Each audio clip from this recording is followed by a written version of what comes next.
Hoy vamos a dar el tema de leucemia linfoblástica aguda. Ya habíamos visto leucemias mieloides, todo lo que son las clases de mieloproliferativas crónicas, y hoy daremos leucemia linfoblástica aguda. Vamos a pasar a las patologías linfoides.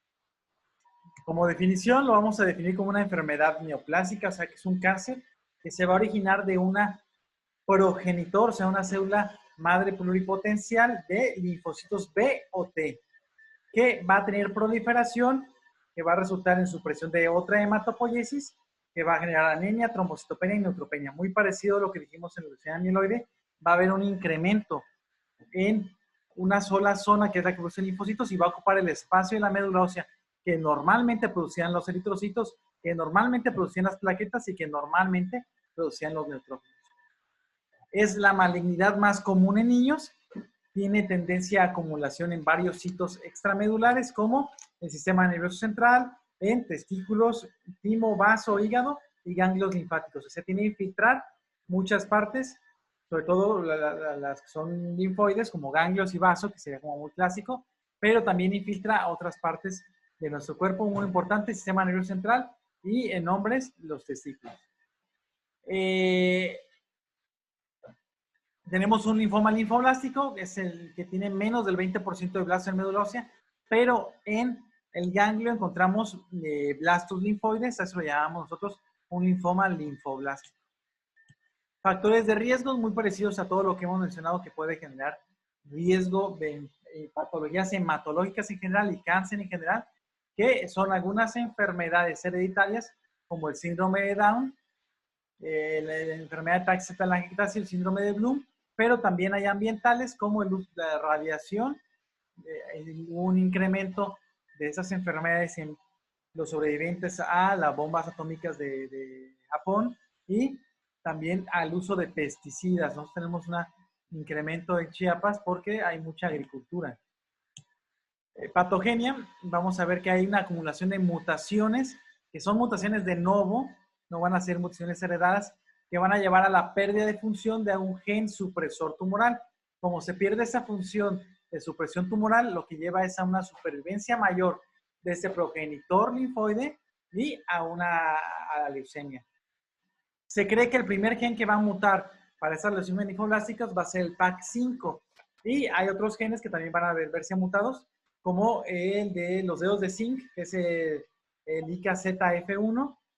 Y también podemos encontrar, como vimos en la leucemia mieloide crónica, que es la que tiene translocación E22, puede tener una crisis blástica linfoide, que sería una leucemia linfoblástica secundaria a una leucemia mieloide crónica, lo cual condiciona mal pronóstico, pero también si nuestro BCR-ABL, en vez de tener un corte proteínico en 210, como les comenté ayer, lo tuviera en 190, tienen riesgo de tener leucemia linfoblástica aguda con cromosoma Filadelfia positivo. Es decir, que puedes tener leucemias linfoblásticas sin haber tenido una mieloide crónica previa y está en relación al tipo de corte que va a tener este BCR-ABL. Clasificación, la clasificación de la OMS tiene mucho que ver con la citogenética. Casi todas las clasificaciones de la OMS a partir de 2015 ya están muy relacionadas con citogenética y todos van a ser, primero lo podremos dividir en leucemias linfoblásticas de células B, leucemias linfoblásticas de células T y aquí vamos a agregar la normalidad genética. Una leucemia linfoblástica sin anormalidades genéticas o sin anormalidad especificada y leucemia linfoblástica con anormalidad genética recurrente. ¿Y cuál puede ser esto? Ya le vamos a poner un apoyo. Puede tener hipodiploidía, puede tener hiperdiploidía, puede tener cromosoma Filadelfia, puede tener otros tipos de translocaciones y esto es lo que nos va a clasificar. Entonces la clasificación tiene que ser, para que les quede muy claro a ustedes, va a ser B, T y en la B le vamos a decir que tiene anormalidades genéticas recurrentes o que no tiene anormalidades genéticas recurrentes. Si tuviera anormalidades genéticas recurrentes, porque hay que decir cuál es. O sea, si tú ya dijiste que tiene una anormalidad citogenética recurrente, ¿cuál es? Pues tiene cromosoma Filadelfia. Bueno, se va a llamar leucemia linfoblástica con translocación del 922. También hay una clasificación que es de la FAB, la franco-americano-británica, que estas clasificaciones, al igual que la leucemia mieloide, son morfológicas y te va a clasificar en tres, en L1, L2 y L3 por la morfología. Las leucemias L1, que son más comunes en los niños, son células de tamaño pequeño, citoplasma muy escaso y que algunas veces pudiera aparentar hasta linfocitos prolinfocitos. Las leucemias L2 son blastos un poco más grandes, tiene un poco más de citoplasma y este citoplasma se tiende a hacer aquí como en un chichón o una protuberancia. En algunos libros dicen que parece un espejo de mano. Un espejo de mano es el que tiene un mango y lo agarras y el resto pues sería el espejo. O como una raqueta de ping pong. Yo lo veo más como una raqueta de ping pong, que es lo que tenemos acá. Entonces, tener espejos de manos o estas pequeñas protuberancias o chipotes de citoplasma nos hablan de L2. Esto es un poco más común en los adultos, el 70% en adultos y 14% en niños.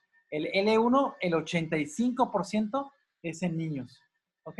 Y tenemos la L3, que es, un blasto tipo Burkitt, que es un blasto todavía mucho más grande, que va a tener vacuolas en su interior y se le llama leucemia tipo Burkitt porque se parece al linfoma de Burkitt y también te da una leucemia linfoma de Burkitt que tiende a ser mucho más agresivo y el pronóstico tiende a ser malo. Este tiene un poco más de incidencia en los pacientes que son inmunocomprometidos, incluyendo los pacientes que tienen síndrome de inmunodeficiencia adquirida, el HIV, y generalmente pues son más raros, se presenta en 1 a 2% de los casos.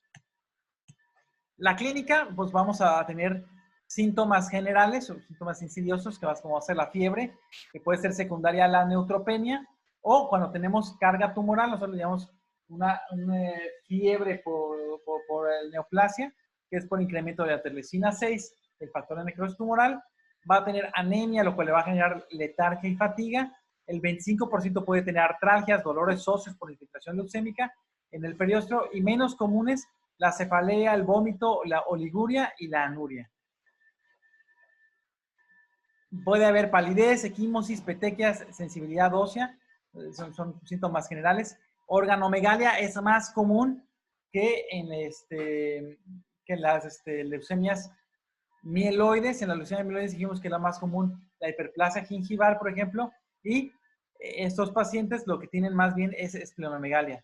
Puede tener síndrome de vena cavas, pero tiene que tener un tumor grande, ya sea en mediastino, como este señor probablemente, o en cuello. Lo que hace es que tapa el regreso venoso de la cava y lo que hace es que haya una eritrodermia, edema palpebral, y lo que necesitamos darle tratamiento urgente para disminuir el tamaño de este ganglio. Hay retinopatía leucémica, que son estas lesiones en flama que se encuentran en la retina, que son microhemorragias y que muchas veces pueden ser inclusive infiltración, pueden generar que haya infiltración retiniana por el linfoma. Y hay clínicas neurológicas, sobre todo si hay afectación del sistema nervioso central. El pronóstico va a depender de la citogenética y lo vamos a dividir en riesgo bueno y en mal riesgo. El buen riesgo serían las hiperdiploidías. Hiperdiploidías cuando tenemos más de 51 cromosomas. ¿Ok? Si tenemos hiperdiploidía, vamos a tener un pronóstico favorable. Y esto suele pasar en los niños. Por eso los niños tienden a tener más leucemia linfoblástica aguda que leucemia mieloide y tienen un mejor pronóstico que los adultos en esta enfermedad. Y las de pobre pronóstico son las hipodiploidías, que tengan menos de 44 cromosomas, también que tengamos BCR-ABL o leucemia linfoblástica parecida como son a Filadelfia, lo consideramos como de pronóstico pobre. Y el tratamiento va a depender mucho de qué tengamos. Si tenemos leucemia linfoblástica aguda con cromosoma Filadelfia, vamos a dar quimioterapia con inhibidores de tirosininasa, que es imatinib, nilotinib. En los adultos, la diferencia de los adolescentes y jóvenes adultos es que estos de consolidación vamos a darles trasplante de médula ósea más inhibidor de tirosininasa, y si son adultos mayores vamos a dar nada más esteroide de quimioterapia. Si tienen menos de 65 años podemos considerar que sean candidatos a trasplante de médula ósea. Entonces es muy parecido a lo que habíamos hablado. Va a haber una inducción a la remisión y tenemos que darle tratamiento con consolidación. ¿Ok? ¿Con cuáles medicamentos? Hay muchos medicamentos. La intención para ustedes que van a ser médicos generales no es que sepan los otros medicamentos, los tirosina sí, porque ya los habíamos visto en la pasada. Pero yo se los voy a comentar, no va a venir el examen. Generalmente es dosis hiperfraccionadas de ciclofosfamida, vincristina y un antracíclico con esteroide, lo que generalmente les damos. No se los van a preguntar a ustedes ni en mi examen ni en la final de residencias. Esto es para que lo sepan por la clase, pero bórrense, no se aprendan esto, aprendanse otra cosa. La intención es que no es que sepan dosis, sino más bien que le tienes que dar una inducción a remisión y una consolidación. Y sobre todo, ¿por qué? Porque tenemos muchas posibilidades de tratamiento. Generalmente el centro utiliza el que más experiencia tenga, pero tenemos todas estas posibilidades de tratamiento en todos estos pacientes. Protocolos de inducción y regímenes de mantenimiento, ya sea que tengan cromosoma Filadelfia positivo, que se les agrega el imatinib o los sinasa, o que sean Filadelfia negativo, donde son más o menos los mismos medicamentos, pero sin el imatinib porque no les va a generar problemas. Y sería también regímenes de inducción y regímenes de mantenimiento.